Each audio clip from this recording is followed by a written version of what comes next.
It was September of 2019, a retreat in Hermosillo, Sonora, north of Mexico.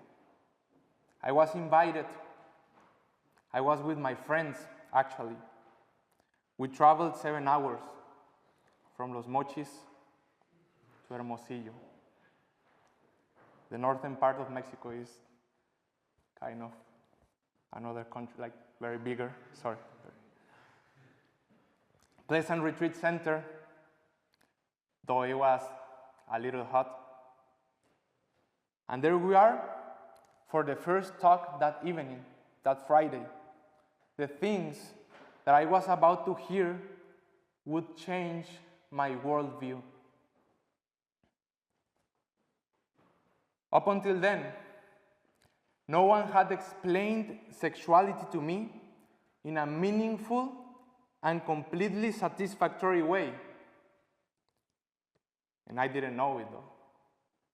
I more or less thought that I had to get rid of it in order to be holy.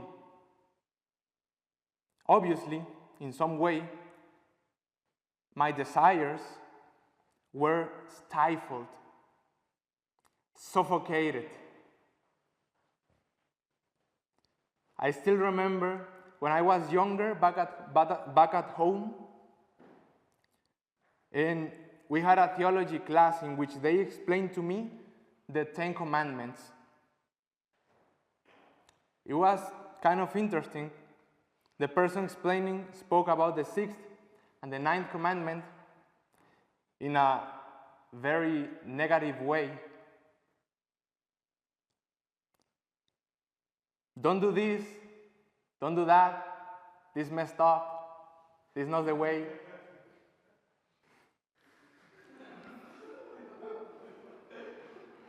I didn't know, but something in my interior was being crushed. I didn't like it at all. And now, I am in that retreat in Hermosillo, Sonora, north part of Mexico, where my view was about to change. That retreat was just illuminating, really. Some of the words that touched most were, the flesh is hinge of salvation. La carne es soporte de salvación.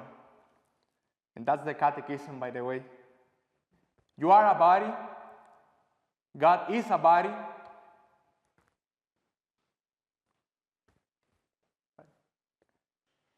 It should be obvious, really.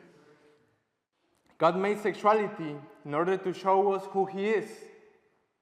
The union of man and woman in one flesh is the best image of how God is.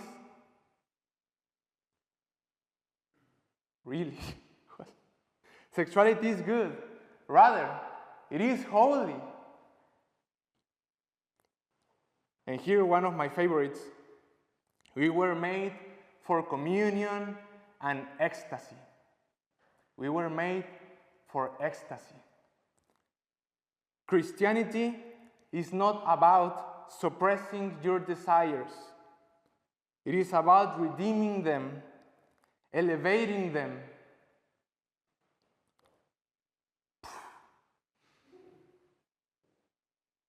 Cambio de juego. This is good news. This is the good news of Jesus Christ, of the gospel. He didn't come to reject the body. He came to redeem. To redeem. And I was on fire. Like the disciples of Emmaus.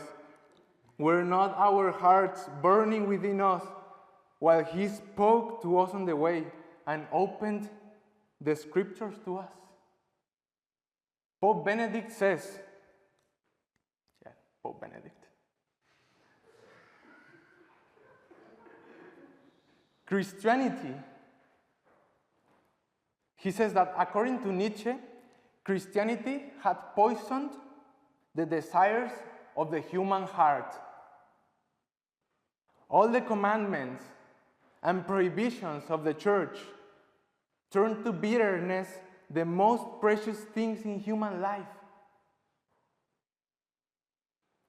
All the commandments and prohibitions, the 6th and 9th commandment. Is this the case? Is this the case? Asks the Pope. Did Christianity really destroy the desires of human heart?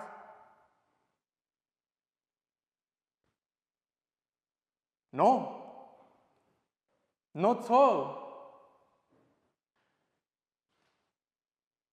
Our hearts were burning. That's what the scripture says. Far from rejecting, says the Pope, and poisoning the desires of the human heart, Christianity heals them and restores them to their true grandeur. Heals them and restores them, elevates them.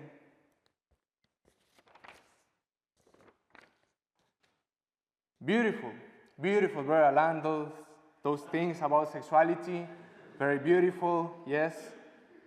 But what about us? We are not going to get married, are we?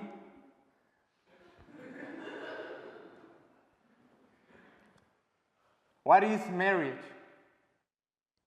What is marriage? Marriage is the image of the Trinity.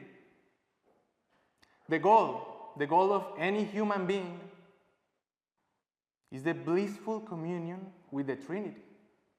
We were made for that. We were made for that.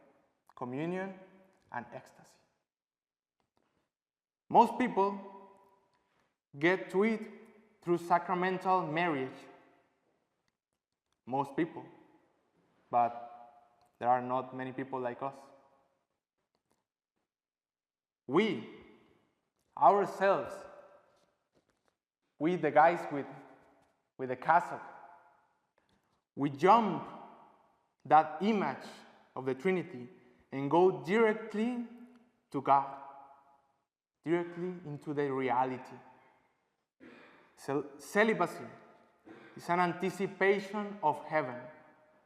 Celibacy is not about suppression.